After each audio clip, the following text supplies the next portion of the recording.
Okay, so you want to own a life insurance company. You're picturing something solid, something old.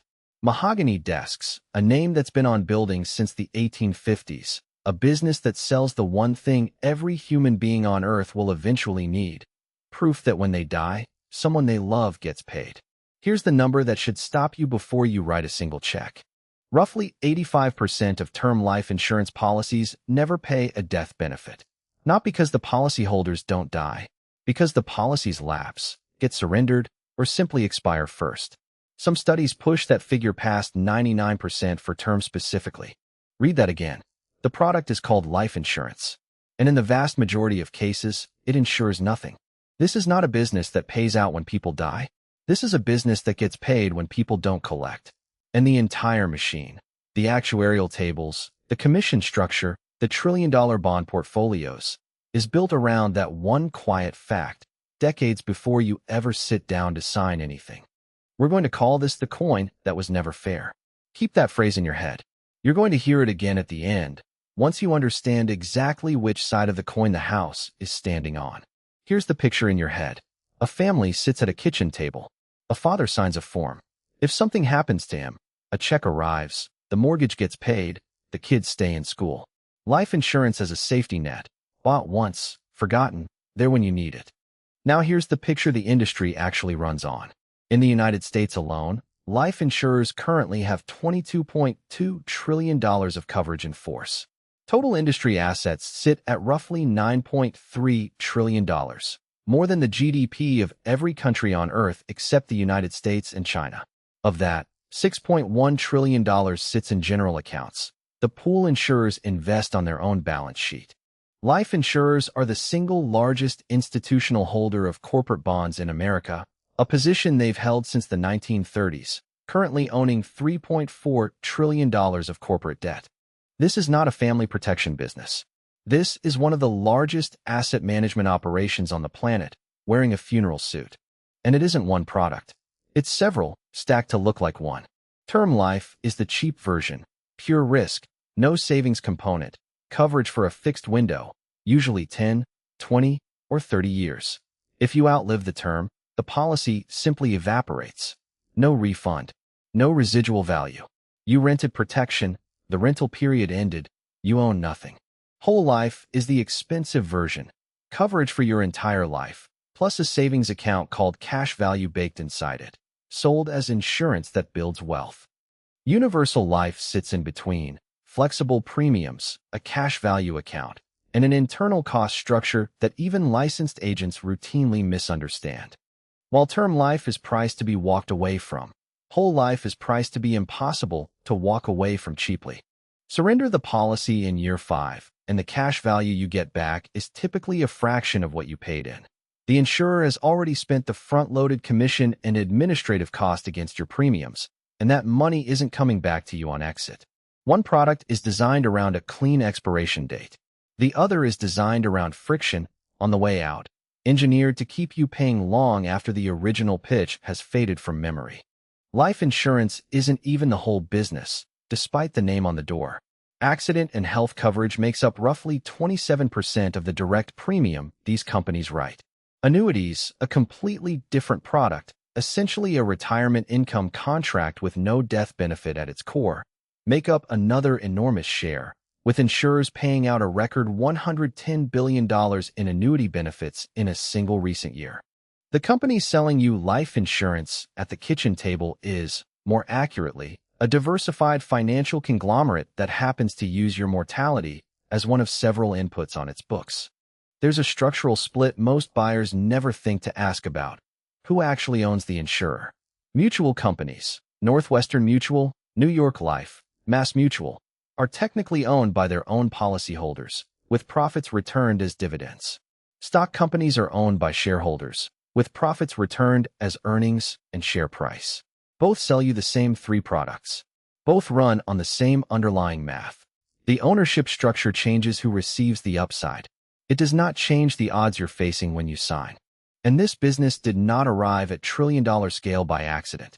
In 1945, the entire U.S. life insurance industry held $152 billion of coverage in force on roughly $45 billion in total assets. By 1970, coverage in force had grown to $1.4 trillion. Today, it's $22.2 trillion. The product itself hasn't fundamentally changed since your grandparents' generation. The scale it operates at has grown roughly 150-fold in 80 years, quietly, without ever needing a headline. Here's where the illusion cracks. The average face value of an individual policy in America is $168,000. Sounds substantial, but stack it against the actual behavior of the people holding these policies, and a different pattern appears. One where the product isn't failing anyone on purpose. It's succeeding exactly as it was priced to. Because the entire pricing model, the premium you're quoted on day one, is not built around the assumption that you'll die during the term. It's built around actuarial mortality tables that calculate, with frightening precision, how many people in your exact age, gender, and health bracket will still be alive at every future date. The insurer isn't guessing whether you'll die.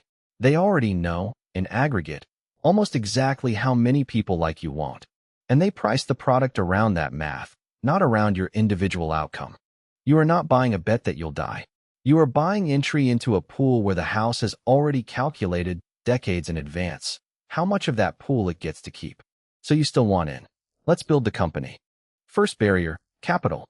Every U.S. state requires an insurer to hold statutory reserves, money set aside, dollar for dollar, against every future claim the actuarial tables say is coming. This isn't a suggestion. Regulators calculate a risk-based capital ratio for every insurer, and if yours falls too low, the state can seize the company before a single policyholder even notices trouble. You don't get to run a life insurer on vibes and a spreadsheet. You need real capital, sitting idle, for decades before it can be deployed. Second barrier, licensing, and it's not one license, it's 50. Insurance is regulated state by state in America, not federally. 50 separate departments of insurance, 50 separate rate filings, 50 separate reserve requirements, 50 sets of paperwork before you can legally sell a single policy nationwide. Third barrier, and this is the one nobody mentions at the pitch meeting, distribution. You don't sell life insurance. Agents sell life insurance. And agents are expensive, not in salary, in commission. Here's the escalation, and it's worth sitting with all three numbers side by side. Term life, a first-year commission of roughly 30 to 80% of the annual premium. Universal life, a first-year commission of roughly 50 to 110% of the target premium. Whole life, a first-year commission that often exceeds 100% of the entire first year's premium. 100%. The insurer can pay an agent more than the client's entire first-year payment, just to get the signature. Every dollar of that comes out before the company has invested a cent of the premium, before a single actuarial assumption has had a day to play out. That's the hidden cost baked into every protecting your family pitch, a company-sized customer acquisition expense, dressed as a kitchen table conversation. And commissions don't stop at year one. Renewal commissions of 2 to 10% trail the policy for years, which is precisely why an agent's income depends less on selling you insurance and more on keeping you paying. Then there's the layer most buyers never see, chargebacks.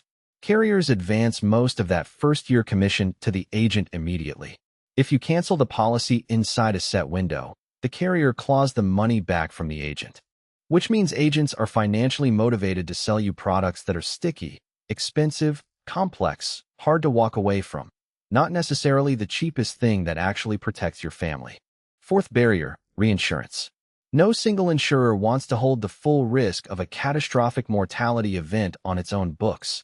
A pandemic, a war, a market crash hitting policyholders and investment returns at the same time.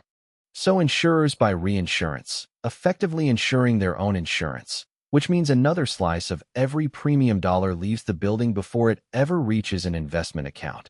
It's a quiet admission from inside the industry itself. Even the people who build the mortality tables don't fully trust their own tables to hold up against every possible future, which is exactly why they hedge their own product before you finish signing yours.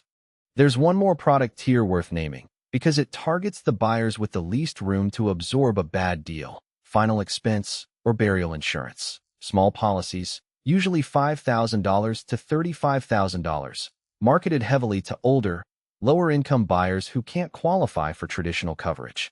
First-year commissions on these policies routinely run 80 to 120% of the premium.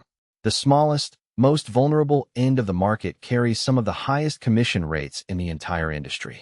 Fifth barrier, and this one protects the company more than the customer, the contestability period.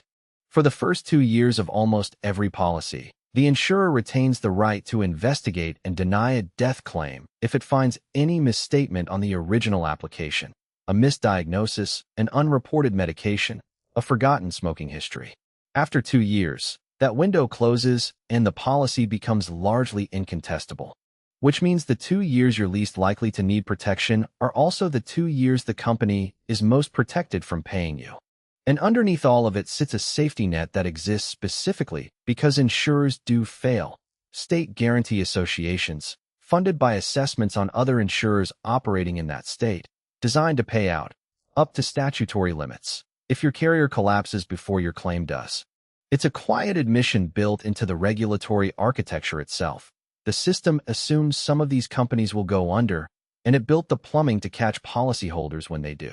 Capital, 50 licenses.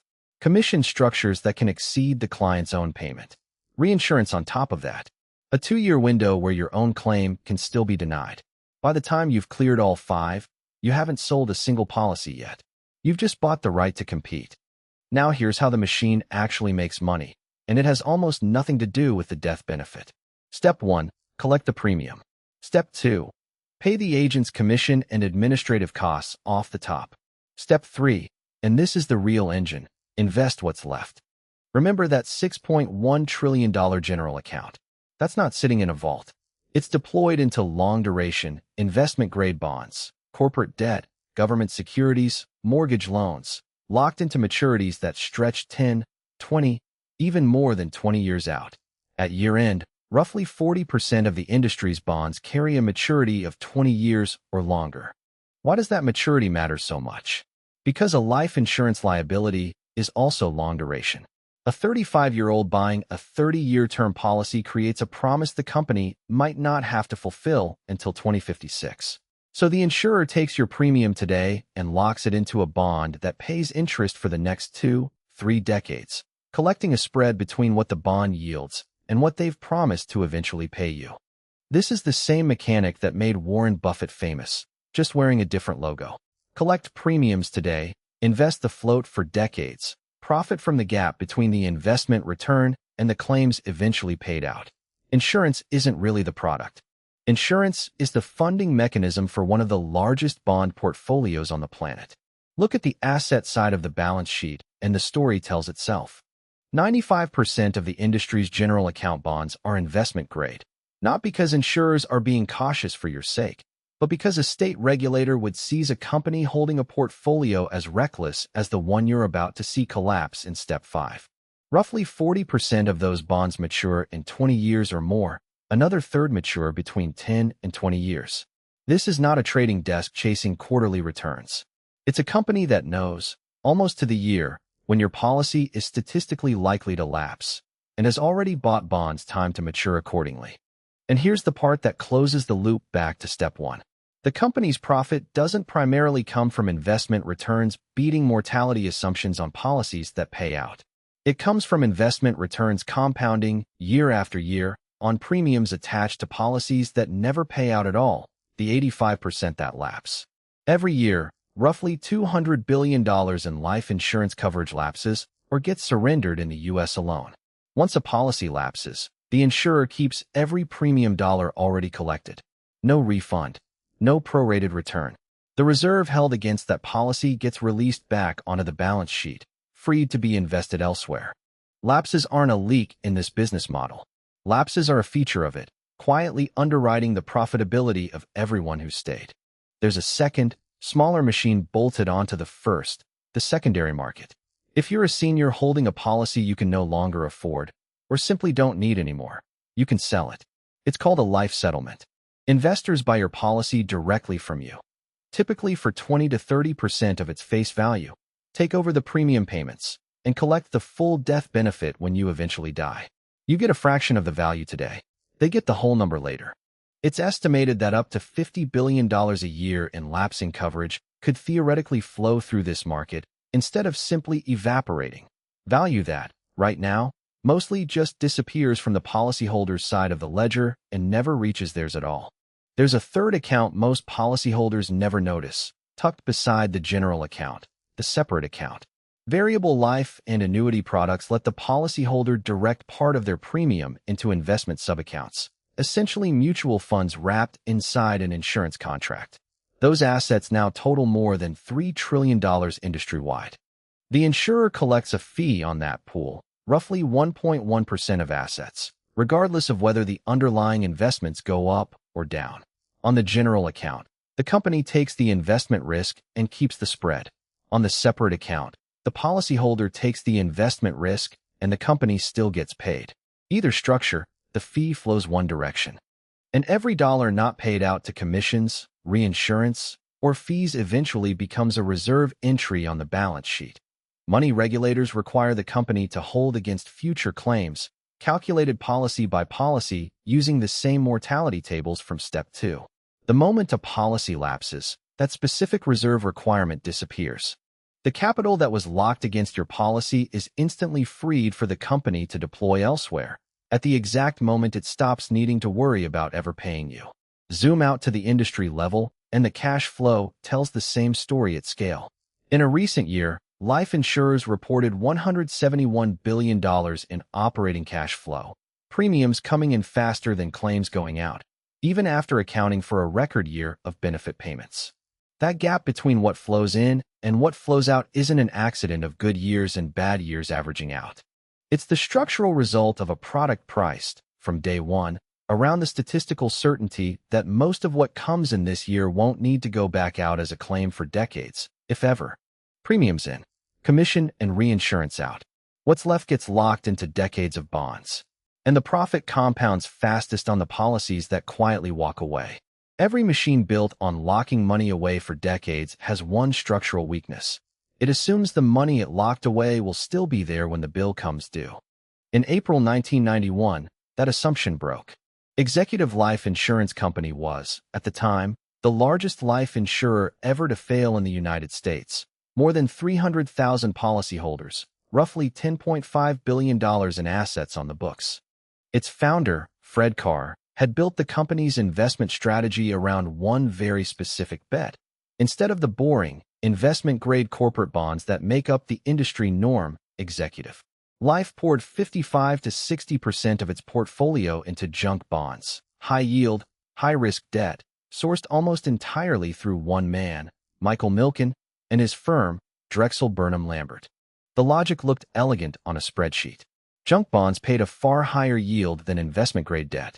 A higher yield meant a wider spread between what the company earned and what it owed policyholders. A wider spread meant Executive Life could underprice every competitor in the state of California and still book enormous profit. For years, it worked. First Executive was tied to roughly 90% of Drexel's underwritings, a firm that alone moved $40 billion in junk bonds between 1982 and 1987. Then came the collapse of the junk bond market itself at the end of the 1980s. The insurer's entire investment engine, the thing generating the spread that made its policies so cheap and its stated profits so large, was suddenly holding assets worth a fraction of their carrying value. On April 11, 1991, the California Insurance Commissioner seized Executive Life. 6 weeks later, the company filed for bankruptcy. Regulators reported the company's assets at $8.8 billion at the moment of seizure.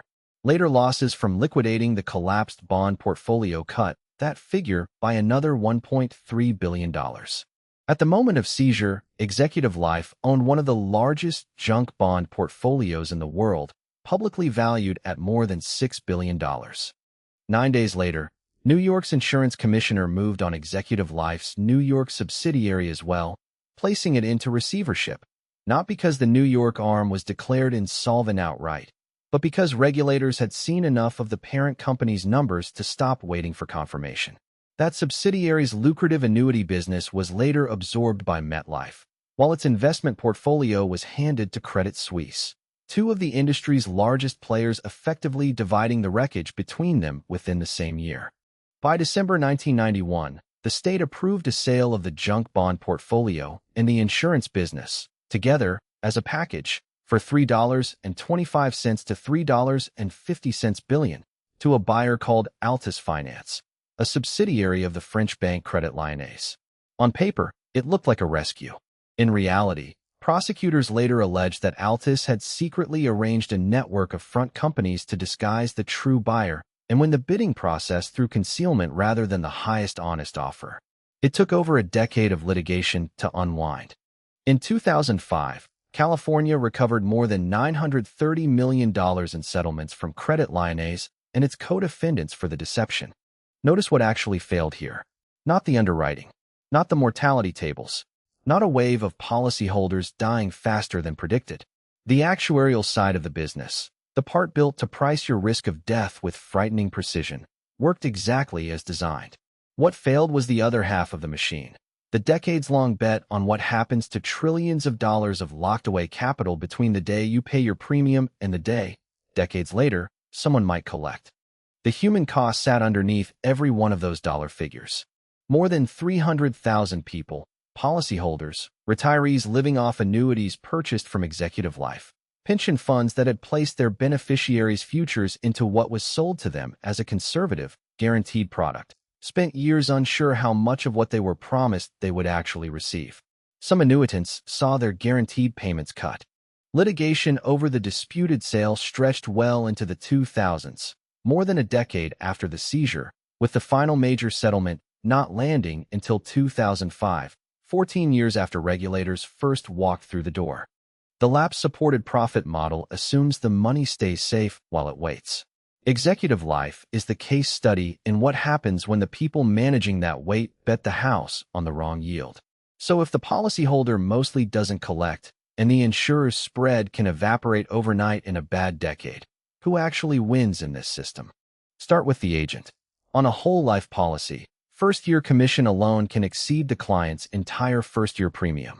The agent's biggest financial event on that policy happens in month 1, long before anyone finds out whether it will lapse in year 3 or pay a claim in year 30. Above the individual agent sits the general agency, or IMO, the marketing organization that recruited them, collecting an override on every policy the agent writes, whether or not that policy survives to see his second birthday. Compare that to group life insurance, the coverage bundled quietly into your employee benefits package at work. Commissions there run 5 to 15%, a fraction of the individual market. Not because the risk is different, because the distribution is different. No agent had to sit across a kitchen table and close you. The price of a policy, in this industry, is driven less by your mortality risk than by how expensive it was to get you to sign.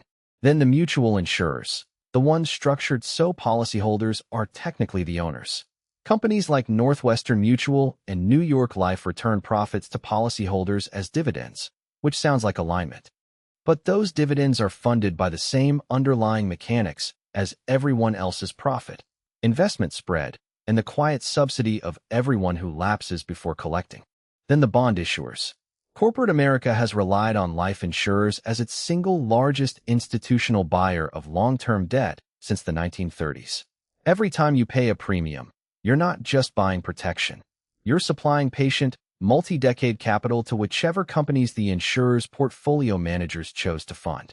Then the life settlement investors, the funds on the other side of that secondary market, buying policies from seniors at 20 to 30 cents on the dollar and waiting to collect the full death benefit. They didn't underwrite the risk. They didn't pay decades of premiums. They bought the wait at a steep discount from someone who could no longer afford to hold it. The industry projects the U.S. senior population growing 38% in a decade, with roughly half of seniors holding a life insurance policy and many carrying insufficient retirement savings alongside it. Every one of those seniors is a potential seller into a market growing an estimated 34% a year, a market that exists specifically because the primary system was never designed with an exit ramp for someone who simply can't keep paying. And finally, quietly, the insurer's own balance sheet, the entity that collects every dollar of premium from the 85% of policies that lapse, keeps it, invests it, and owes nothing back. There's also the reinsurers sitting one layer further back, companies like Swiss Re and RGA, who collect a slice of premium from the primary insurer in exchange for absorbing part of the mortality risk. They win on volume and diversification across thousands of insurers' books simultaneously, a vantage point no individual policyholder ever gets. And at the far end of the chain sits the funeral home. Pre-need life insurance, a policy sold specifically to prepay your own funeral, is typically sold directly through funeral homes, layering a second commission structure on top of an already commission-heavy product at the exact moment a family is least equipped to negotiate. While the policyholder is paying to protect a future that statistically won't arrive on schedule, the company is already redeploying that same money into a bond that matures in 2045. The coin was never fair. It just took this long to show you which side it was weighted toward. Here's what nobody tells you across that kitchen table. You are not simply buying protection for your family. You are buying entry into one of the largest, longest duration investment pools on Earth. A pool where the odds, the exit fees, and the commission structure are all calculated in advance by people who have decades of data on exactly how this ends for someone exactly like you. Most of the time, for most people, that pool never pays you back a death benefit at all. And most of the time, that isn't a scandal. It's the business model working precisely as designed. None of this means the product is worthless. Families do get paid. Mortgages do get cleared. For the minority of policyholders who die inside the term, or who hold on until the very end of a whole life contract, the payout is real, and it matters, and no actuarial table changes that for the family standing at the funeral. The coin isn't rigged in the sense of being fraudulent. It's rigged in the sense of being fully, mathematically explained in advance, by the only party in the room who had access to the math. So here's the question actually worth sitting with. Are you buying peace of mind? Or are you buying a seat in a system engineered so that, statistically, you almost never collect? And if the company can price your death down to the decimal point, decades before it happens, whose bet? Exactly. Are you making when you sign?